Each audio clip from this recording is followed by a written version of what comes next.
నమస్తే తెలుగు రాజ్యంకి స్వాగతం. నేను మీ సంధ్య. మన తెలుగు రాజ్యం సినిమా యూట్యూబ్ ఛానల్ వేదికగా సినిమాలకు సంబంధించి అనేక విషయాలను తెలియజేస్తున్నా. దాంట్లో మెగాస్టార్ చిరంజీవి గారి గురించి ఇంకొంచెం ఎక్కువ విషయాలు మీ అందరికీ తెలియజెప్పే ప్రయత్నం చేస్తున్నా. చాలామంది అభిమానిస్తున్నారు, ఆదరిస్తున్నారు, సబ్స్క్రైబ్ చేసి మమ్మల్ని మరింత ముందుకు ప్రోత్సహిస్తున్నారు. వారందరికీ పేరు పేరున మరొక్కసారి ధన్యవాదాలు. ఈ నేపథ్యంలో మొన్న మధ్య చిరంజీవి గారి కెరీర్లో వచ్చిన విలనిటిక్ సినిమాలు కావచ్చు, ఆయన కెరీర్ ఎలా టర్న్ అయింది, మెగాస్టార్ ఏ టైంలో ఆయన మెగాస్టార్గా బిరుదు వచ్చింది, మైల్ స్టోన్స్ ఏంటి, 100 days సినిమాలు ఏంటి, కలెక్షన్స్ ఏంటి, ఇలా అనేక రకాల విషయాలు మాట్లాడుకున్న నేపథ్యంలో డ్యూయల్ రోల్ సినిమాలకు సంబంధించి, అంటే ఆ సినిమా గురించి రాలేదు, దొంగమొగుడు సినిమా దీని గురించి డిస్కషన్ వచ్చినప్పుడు డ్యూయల్ రోల్ అందులో భలే చేశారు సార్, నాగరాజ్ క్యారెక్టర్ అది ఇది అన్నప్పుడు అదేంటి అంతకుముందు కూడా చేశారు కదా ఆయన అనేసారంటే, అదేంటి సార్ మా జనరేషన్ నుంచి అంటే దొంగమొగుడు అక్కడ నుంచి స్టార్ట్ అయితే లాస్ట్ ఖైదీ నెంబర్ 150 వరకు అందరికీ గుర్తుంది. అంతకుముందు కూడా చేశారు డ్యూయల్ రోల్స్ అంటే చాలా అంతకుముందు కూడా 4-5 సినిమాలు ఆయన డ్యూయల్ రోల్స్ చేశారంట. ఇది చాలామందికి తెలియదు. అంటే 80s ఆయన 80s or 70 మధ్యలో చేసిన సినిమాలంట. ఏంటి ఆ సినిమాలు, మరి అప్పుడు డ్యూయల్ రోల్ చేసినప్పుడు వచ్చిన రెస్పాన్స్ ఏంటి, ఎన్ని సినిమాలు చేశారు తెలుసుకునే ప్రయత్నం చేద్దాం. చరిత్రకారులు, సినీ రాజకీయ విశ్లేషకులు శ్రీకాంత్ గారు మనతో ఉన్నారు. ఆయన మాటల్లో. శ్రీకాంత్ గారు నమస్తే అండి. నమస్కారం సంధ్య గారు. దొంగమొగుడు, తర్వాత రౌడీ అల్లుడు, అలా చెప్పుకుంటూ పోతే కొన్ని సినిమాలు, అందరి వాడు, ముగ్గురు మనగాళ్ళు 3 క్యారెక్టర్స్, అంటే ఆల్మోస్ట్ ఒక 15 సినిమాలు చేశారు సార్. స్నేహం కోసం ఉన్నాయి డ్యూయల్ రోల్స్ 15 movies. బట్ దీనికంటే ముందే ఆయన కెరీర్ స్టార్టింగ్ లోనే డ్యూయల్ రోల్స్ చేశారని అన్నారు. ఏమేమి సినిమాలు? 18వ సినిమానే 1980లో విడుదలైనటువంటి నకిలీ మనిషి. ఓకే. కొమ్మూరి సాంబశివరావు గారి నేను చావను అనే ఒక డిటెక్టివ్ నవల. 90కి పైగా డిటెక్టివ్ నవలలు రాసిన కొమ్మూరి సాంబశివరావు గారు తెలుగు నేల మీద తెలుగు పాఠకుల్ని తన డిటెక్టివ్ నవలలతో ఉర్రూ తొలగించినటువంటి డిటెక్టివ్ నవల రచయిత కొమ్మూరి సాంబశివరావు గారు. ఆయన డిటెక్టివ్ నవలల్ని చిరంజీవి గారు హై స్కూల్ డేస్లో టెక్స్ట్ బుక్స్ మధ్యలో పెట్టుకొని, నోట్బుక్స్ మధ్యలో పెట్టుకొని దొంగగా చదువుకునేవారు. ఓకే. డిటెక్టివ్ యుగంధర్గా తనను తాను ఊహించుకొని, తనే ఆ పాత్ర అయిపోయినట్టు, తనే ఆ విన్యాసాలన్నీ చేస్తున్నట్టు చిరంజీవి గారు తనను తాను ఊహించుకునేటటువంటి రోజుల నుంచి ఆ కొమ్మూరి సాంబశివరావు గారి నవలని మీతో సినిమా తీద్దాం అనుకుంటున్నాం అనేటప్పటికి చిరంజీవి గారు ఎగిరి గంతేసి ఒప్పుకున్నారు. ఓకే. అయితే నేను చావను టైటిల్ వద్దు, నకిలీ మనిషిని పెడదామని పెట్టుకున్నారు. రవిచిత్ర ఫిల్మ్స్ మీద వైవి రావు గారిని, ఆయన ఎస్డి లాల్ గారి దర్శకత్వంలో ఎక్కువ సినిమాలు చేశారు. ఆయన ఈ వైవీరావు గారు ఏంటంటే, ఈ ఎస్డి లాల్ గారు చాలా సక్సెస్ఫుల్ ఫిల్మ్స్ డైరెక్ట్ చేసినట్టు ఎన్టీ రామారావు గారికి ఒక కమర్షియల్, ఒక మాస్ ఇమేజ్ తీసుకొచ్చినటువంటి డైరెక్టర్ ఎస్డి లాల్ గారు. ఓకే. ఆయన దర్శకత్వంలో చిరంజీవి గారు చేసినటువంటి సినిమా ఎస్ఎస్ లాల్ గారు, ఎస్డి లాల్ గారు సోదరులు ఎస్ఎస్ లాల్ గారు కెమెరామెన్ ఈ సినిమాకి. సత్యం గారి సంగీతం, గొల్లపూడి గారి సంభాషణలు, అట్లా ఈ సినిమా పట్టాలెక్కింది నకిలీ మనిషి అనే టైటిల్తో. ఇందులో ఒక అద్భుతమైనటువంటి విషయం ఏంటంటే, చిరంజీవి గారే హీరో, చిరంజీవి గారే విలన్. ఓకే. ప్రసాద్ వచ్చి హీరో, శ్యామ్ వచ్చి విలన్. అన్నదమ్ములేనా? కాదు కాదు కాదు, హీరో విలన్ ఒకే పోలికలతో ఉంటారు అంతే. శ్యామ్ పాత్ర చాలా ఇష్టం నాకు. అంటే ఈ ఇద్దరు వేరువేరు ఆర్టిస్టులు ఏమన్నంత గొప్పగా చేశారు చిరంజీవి గారు. ఓకే. అందులో సునీత అని పూనా ఫిల్మ్ ఇన్స్టిట్యూట్ ఆవిడని తీసుకొచ్చి ఆవిడ ఒక క్యారెక్టర్ చేసింది. ఆవిడ విలనే సినిమాలో. చిరంజీవి గారికి సంగీత గారు, కవిత గారు చేశారు. ఈ కవిత గారితో ఈ శ్యామ్ పాత్రకి ప్రేమ ఉంటుంది. ఆ ప్రేమని సఫలీకృతం చేసుకోవడానికి అతను పడేటటువంటి ఆ క్రమంలో ఏంటంటే, ఈ సునీత ఏం చేస్తుందంటే తన భర్తని ఇతని చేత చంపిస్తుంది. చంపించి ఈ శ్యామ్ని తన గుప్పెట్లో పెట్టుకొని ఇతని చేత అన్ని క్రిమినల్ యాక్టివిటీస్ అన్ని చేయిస్తుంది అనమాట. ఓకే. ఈ శ్యామ్ని బ్రతికించుకోవాలంటే శ్యామ్కి మరణశిక్ష ఇన్ని పడతాయి. ప్రసాద్ చచ్చిపోవాలని చెప్పి, అంటే అదే పోలికల్లో ఉన్న ప్రసాద్ నేను చూస్తుంది సునీత. ఓకే. చూసి అతను చాలా కష్టాల్లో ఉన్నాడు, బాధల్లో ఉన్నాడు. ఒక అమాయకురాల్ని రక్షించబోయి ఉద్యోగం పోగొట్టుకున్నాడు. భార్యాబిడ్డలకు అన్నం కూడా పెట్టలేని పరిస్థితుల్లో ఉంటే ఇతన్ని ఆవిడ ఫాలో అయ్యి వచ్చి 5 లక్షలు ఇస్తాను, చచ్చిపోయి నీ భార్యాబిడ్డలు బాగుంటారని పెడుతుంది అనమాట. కండిషన్ పెడుతుంది. భార్యాబిడ్డలు బాగుంటారు కదా, 5 లక్షలు వస్తాయి కదా, చచ్చిపోదామని. ఎందుకు చచ్చిపోవాల్సి వస్తుందో తెలియదు అతనికి. ఓకే. చచ్చిపోతానని ఒప్పుకుంటాడు ప్రసాద్. ఒప్పుకొని అట్లా చాలా బాగుంటుంది సినిమా. సత్యనారాయణ గారిది ఒకటి మంచి పాత్ర, గంగరాజ్ అనే పాత్ర. అలా చేశారు ఈ సినిమా. ఈ సినిమాలో ఏంటంటే శ్యామ్ పాత్ర తాలూకు సెకండ్ హాఫ్లో ఏంటంటే, చిరంజీవి గారు జస్ట్ ఒక షార్ట్తో బేర్ బాడీతో షార్ట్తో అసలు గడ్డం పెంచుకొని ఒక మ్యాన్లీ లుక్లో కనిపిస్తారు మనకి. ఓకే. ఏది ఆ గుర్రపుశాలలో ఆయన పనిచేస్తా ఒక మేల్ సెక్స్ సింబల్, అంటే ఒక మగటిమి కలిగినటువంటి ఒక మగవాడు ఎట్లా ఉంటాడో ఎస్డి లాల్ గారు పోర్ట్రేట్ చేశారు చిరంజీవి గారిని. చాలా అంటే చాలా ఎక్స్ట్రాడినరీగా ఆ రోజుల్లోనే చిరంజీవి గారిని వాళ్ళు స్క్రీన్ మీద అంత అద్భుతంగా చేశారు. సినిమా బాగా ఆడింది, బాగా ఆడి చాలా మంచి పేరు తీసుకొచ్చింది. ఆ నేను చావును అనేది ఒక సీన్ ఉంటుంది. పలానా ఫ్లైఓవర్ మీద వెళ్ళిన తర్వాత నిన్ను లారీతో గుద్ది చంపేస్తాము కాబట్టి చచ్చిపో అంటే ఇతను బయలుదేరతాడు. బయలుదేరిన తర్వాత ఆ ప్రాణభీతితో, ఆ ప్రాణం మీద తీపితో అతను ఏంటంటే చచ్చిపోకూడదని నిర్ణయించుకుంటాడు. అప్పుడు నేను చావను అని చిరంజీవి గారు అరిచే సీన్స్ కొన్ని ఉంటాయి. ఓకే. ఆ నైట్ టైము ఆ లైటింగ్, ఎస్ఎస్ లాల్ గారు చేసిన lighting, short composition SD Lal గారు ఎక్స్ట్రాడనరీగా తీశారు. ఎస్డి లాల్ గారికి ఏంటంటే రైల్వే ట్రాక్స్, రాత్రిళ్ళు, జీప్ చేజింగులు, బైక్ చేజింగులు ఇట్లాంటివన్నీ ఎస్డి లాల్ గారి స్కూల్ అనమాట. ఆ స్కూల్లో రామారావు గారు, కృష్ణ గారు, చిరంజీవి గారు అందరూ యాక్ట్ చేశారు. ఓకే. అలా ఈ సినిమా మొట్టమొదటి చిరంజీవి గారు ద్విపాత్రాభినయం చేసిన సినిమా. మన ముత్యాల ముగ్గు సంగీత గారు ఇందులో చిరంజీవి గారికి ప్రసాద్కి జోడీగా నటించారు. ఆయన పక్కన హీరోయిన్గా చేసిన ఏకైక సినిమా. ఓకే. చాలా సినిమాల తర్వాత ఆవిడ నటించిన వదినగా చేసింది, అక్కగా చేసింది ఖైదీలో, హీరోయిన్గా చేసింది ఒక్క సినిమా అనమాట. మీకు తర్వాత చిరంజీవి గారు 83 కానీ చిరంజీవి గారు వరుసగా 3 ద్విపాత్రాభినయ చిత్రాలు చేశారు. బిల్లారంగా ఒకటి, 3 బిల్లారంగా, రోషగాడు, సింహపురి సింహం 3 సినిమాలు వరుసగా. అంటే నకిలీ మనిషి తర్వాత 83 కానీ 3 సినిమాలు అవలా. ఓకే. ఒక 2 సంవత్సరాల పైన గ్యాప్ వచ్చింది. మీకు అక్కడికి వచ్చేటప్పటికి బిల్లారంగాకి వచ్చేటప్పటికి ఏంటంటే బిల్లారంగాలో ఫ్లాష్ బ్యాక్ ఎపిసోడ్. ఓకే. చాలా తక్కువ సమయం ఉంటుంది flash back episode. KSR Das గారు ఫస్ట్ టైం డైరెక్ట్ చేశారు చిరంజీవి గారిని.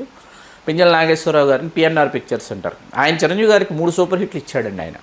ఒకటి బిల్లారంగా, ఇంకోటి రోషగాడు యావరేజ్, ఫ్లాప్ కాదు, యావరేజ్ కాదు, అలా మోస్తరు కూడా జ్వాల సూపర్ హిట్.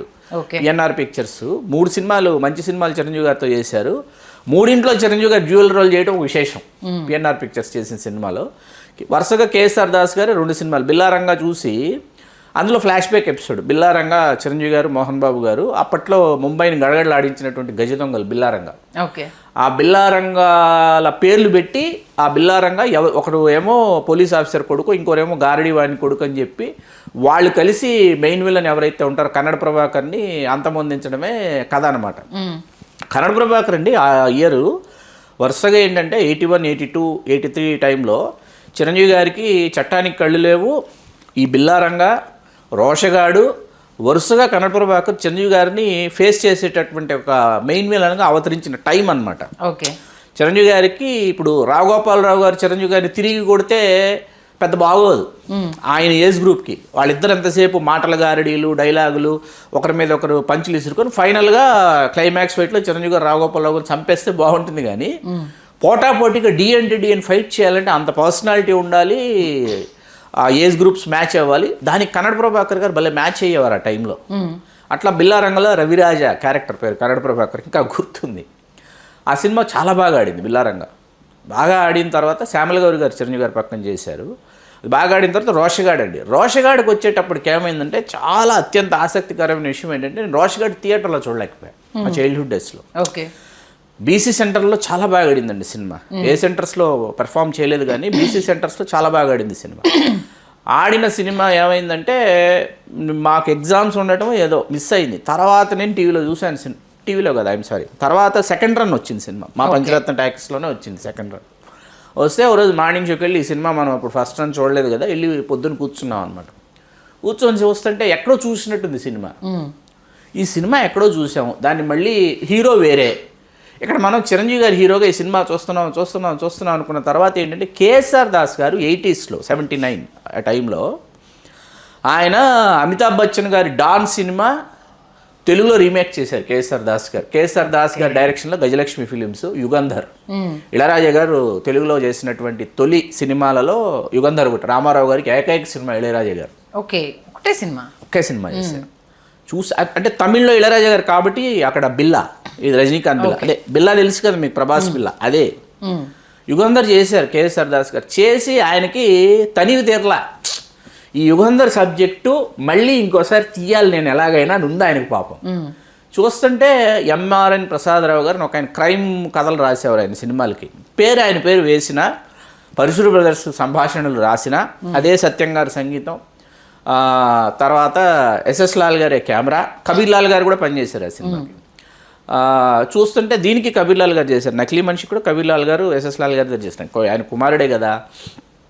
చూస్తుంటే సిలోన్ సికిందర్ అని క్యారెక్టర్ యాజ్ ఇట్ ఈజ్ డాన్లో అమితాబ్ బచ్చన్, యుగంధర్లో ఎన్టీఆర్ క్యారెక్టర్ని యాజ్ ఇట్ ఈజ్గా తీసుకుని అతను ఈ స్మగుల్ చేసినటువంటి స్మగుల్ గూడ్స్, వజ్రాలు, వైడూర్యాలు, బంగారం ఇదంతా ఒక గుడి తాలూకు గుహలో తీసుకెళ్లి దాచిపెట్టి, ఒక లక్ష్మీదేవి విగ్రహం అది ఇలా తిరుగుతుంది అక్కడ దాచిపెట్టినట్టు అతను చచ్చిపోతాడు అనమాట. ఓకే. అతను చనిపోయిన తర్వాత పల్లెటూరులో ఉన్నటువంటి శ్రీకాంత్, నా పేరే, ఆ శ్రీకాంత్ ఈ పాత్రగా మారటం. ఓకే. అతన్ని పాత్రగా మార్చడానికి మాధవి, హీరోయిన్ మాధవి గారు, సిల్క్ స్మిత గారితో ఒక అద్భుతమైన పాత్ర.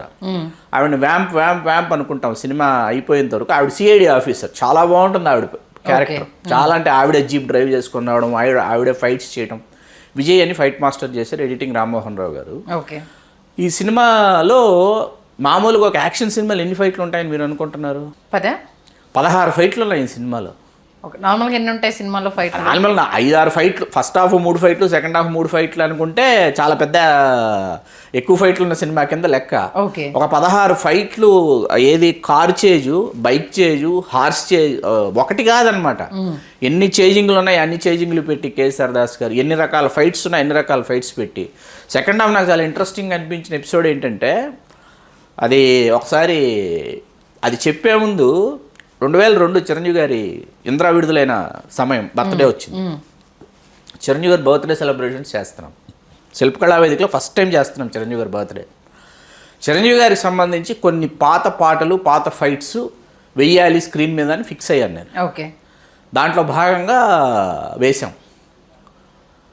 రోషగాడుకు సంబంధించి ఒక యాక్షన్ ఎపిసోడ్ వేసాను నేను. మొత్తం ఆడిటోరియం అంతా అరుపులు, కేకలు, విజిల్స్, సీనియర్ ఫ్యాన్స్ కదా అందరూ. అప్పటికంటే ఆ జనరేషన్ వాళ్ళకి అది తెలియదు కదా చాలా మందికి. అది అరే చిరంజీవి గారు ఇలా సమ్మర్ సాల్ట్స్ కొట్టడం ఏంటి తెలియని జనరేషన్ కొంతమంది ఉంటుంది, మాకు తెలియదు కొంతమంది. అదేంటంటే సెకండ్ హాఫ్ ఈ సిలోన్ సికిందరు చనిపోయిన తర్వాత ఈ శ్రీకాంత్ని సిలోన్ సికిందర్గా మార్చే క్రమంలో మాధవ్ గారు ఏం చేస్తారంటే బీచ్కి తీసుకెళ్ళి బీచ్లో అన్ని రకాల ఫైటింగ్లు నేర్పిస్తారు ఈయనకి. అంటే వాళ్ళందరినీ యాక్షన్ కొరియోగ్రాఫర్స్ ఈయనకి నేర్పిస్తే అసలు ఈయన చేస్తారనమాట. అసలు ఒక్కొక్క విన్యాసం ఒక్కొక్కలాగా చేస్తారు ఆయన. అది కట్ చేసేసాను నేను.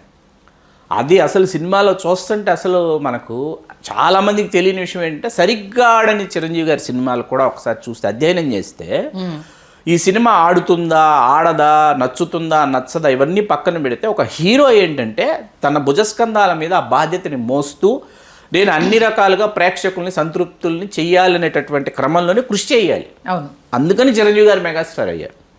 అలా రోషగాడు తర్వాత సింహపురి సింహం గురించి మనం ఏంటంటే కోడి రామకృష్ణ గారు చిరంజీవి గారు కలయికలో వచ్చిన సినిమాల గురించి చేసేటటువంటి విశ్లేషణలో సింహపురి సింహం గురించి మాట్లాడుకుందాం. అట్లా ఈ 2 సినిమాలండి, నకిలీ మనిషి, రోషగాడు ఫుల్ ప్లెడ్జ్డ్గా డ్యూయల్ రోల్ చేసిన సినిమాలు. మధ్యలో చేసింది బిల్లారంగా ఫ్లాష్ బ్యాక్ ఎపిసోడే. తర్వాత మళ్ళీ ఈ సినిమా, దాని తర్వాత సింహపురి సింహం, ఆ తర్వాత దొంగ మొగుడు, యముడికి మొగుడు, రౌడీ అల్లుడు, ముగ్గురు మనగాళ్ళు, అన్నయ్య ఆత్మారాం, రాజారాం ఆత్మారాం. కాబట్టి డ్యూయల్ రోలే కదా, ఆయన ఆత్మ కదా బయటికి ఆత్మే, కానీ డ్యూయల్ రోల్ 2 పాత్రలు మాట్లాడుకుంటాయి కదా. ఓకే. అలాగా అందరివాడు, స్నేహం కోసం, మన ఖైదీ నెంబర్ 150, ఇలా మనం జ్వాల, రక్త సింధూరం, ఇవన్నీ రక్త సింధూరం.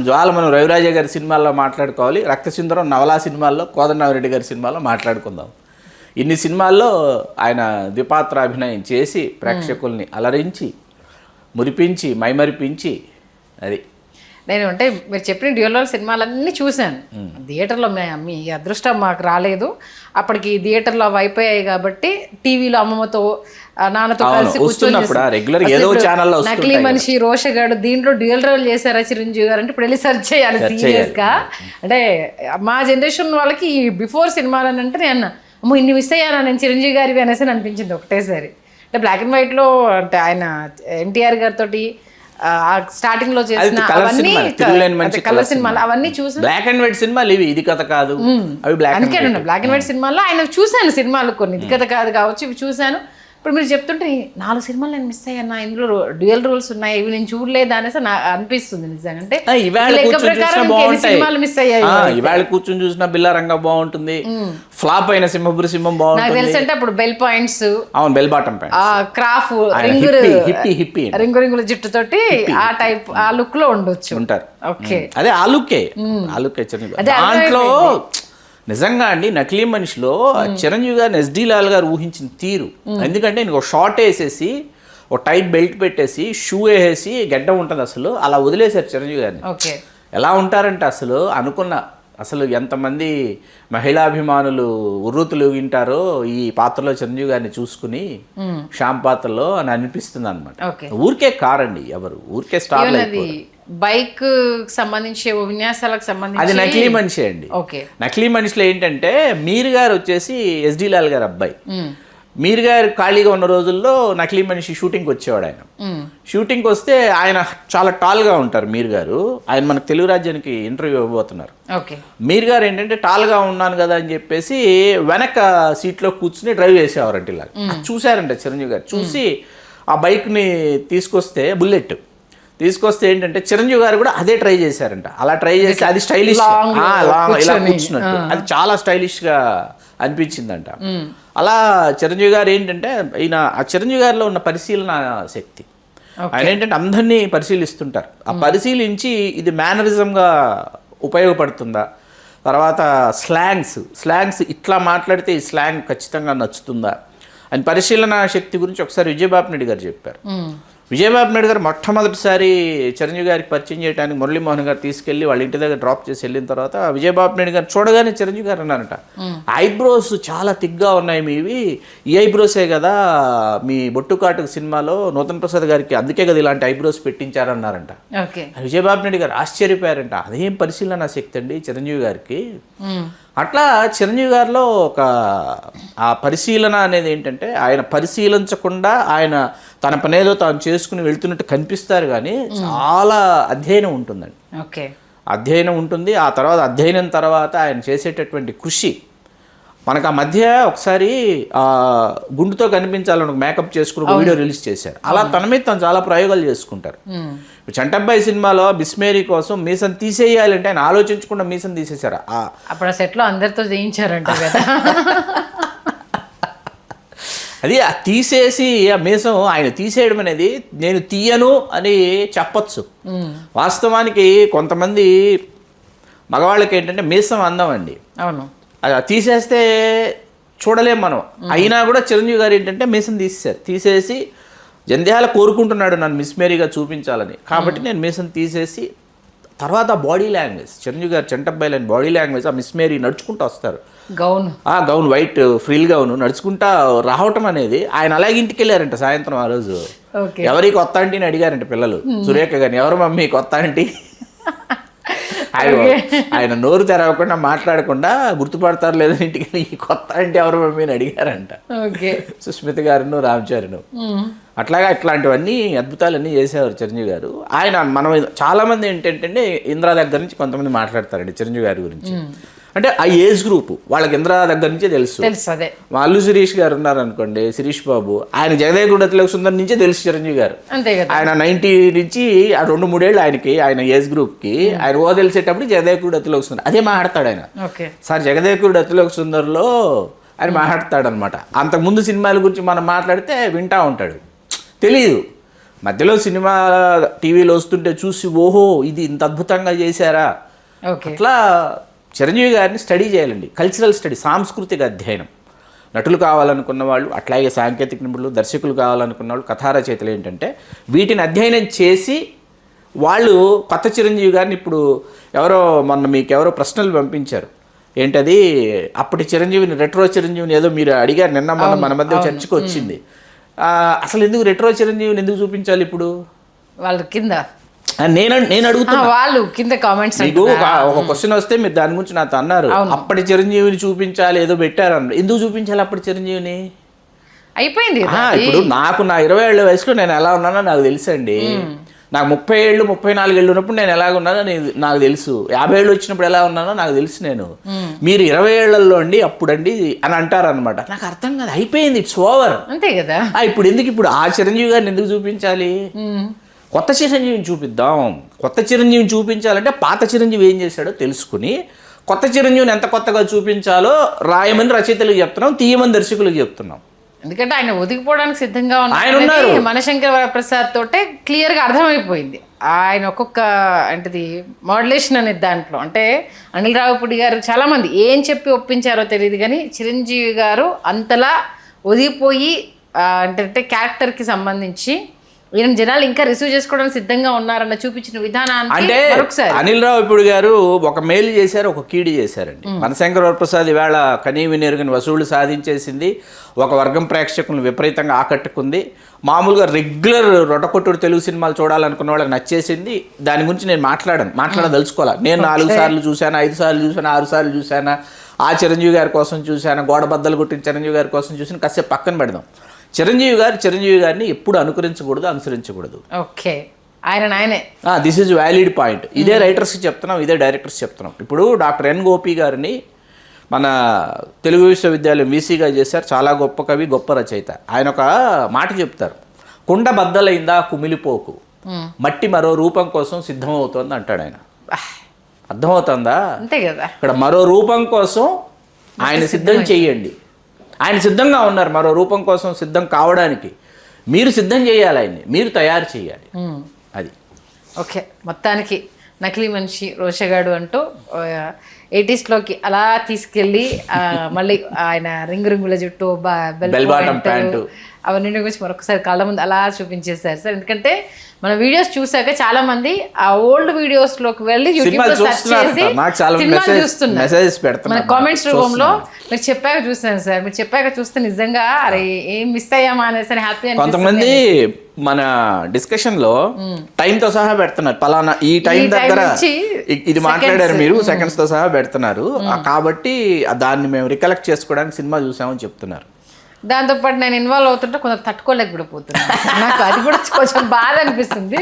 నేను సబ్జెక్టెడ్ ఓరియంటెడ్ గానే కదా ఇన్వాల్వ్ అవుతుంది. ఎందుకంటే మీలాగా ఆ థియేటర్లో చూసి అదృష్టం కలగలేదు. ఎవరో చాలా ఆత్మీయులు నాకు ఫోన్ చేసి మీకు చాలా విషయాలు తెలుసండి, చాలా బాగా చెప్తున్నారని అన్నారు. నేను వాళ్ళతో ఒకటే చెప్పా, నాకు తెలుసని నేను చెప్పట్లేదండి, తెలుసుకుందామని చెప్తున్నాను, తెలుసుకోవాలని చెప్తున్నాను. మీకు తెలిసిన విషయాన్ని మీరు తెలియజెప్పడం వల్ల ఏమవుతుందంటే నాకు తెలియని విషయం ఏది ఉందో తెలుసుకోవడానికి నేను ప్రయత్నిస్తాను. అంతే కదా. అది నేను సినిమా చూసా, పుస్తకం చదివా అన్నది నా వ్యక్తిగత అభిరుచి మీద ఆధారపడి ఉంటుంది. అది సంజయ్ గారు. ఓకే, మొత్తానికి ఏదేమైనా మనము సినిమాల గురించి ప్రతినిత్యము వీడియోస్ చేయాల్సిందే, మాట్లాడాలి. నేను ఆల్రెడీ చెప్పా, మీరు కామెంట్లు చేసినా చేసినా రిసీవ్ చేసుకుని నేను సిద్ధంగా ఉన్నాను. కాకపోతే చేసే కామెంట్స్ నేను మరొక్కసారి చెప్తున్నాను, నన్ను ఆలోచింపజేసేలాగా చెయ్యండి, అంతేగాని ఏదో పెట్టాలి కదా అని కామెంట్స్ పెట్టదు. నాకు అర్థం కాని విషయం, మీరు చదువుకుంటూ నాకు వినిపిస్తుంటారు అప్పుడప్పుడు కామెంట్స్.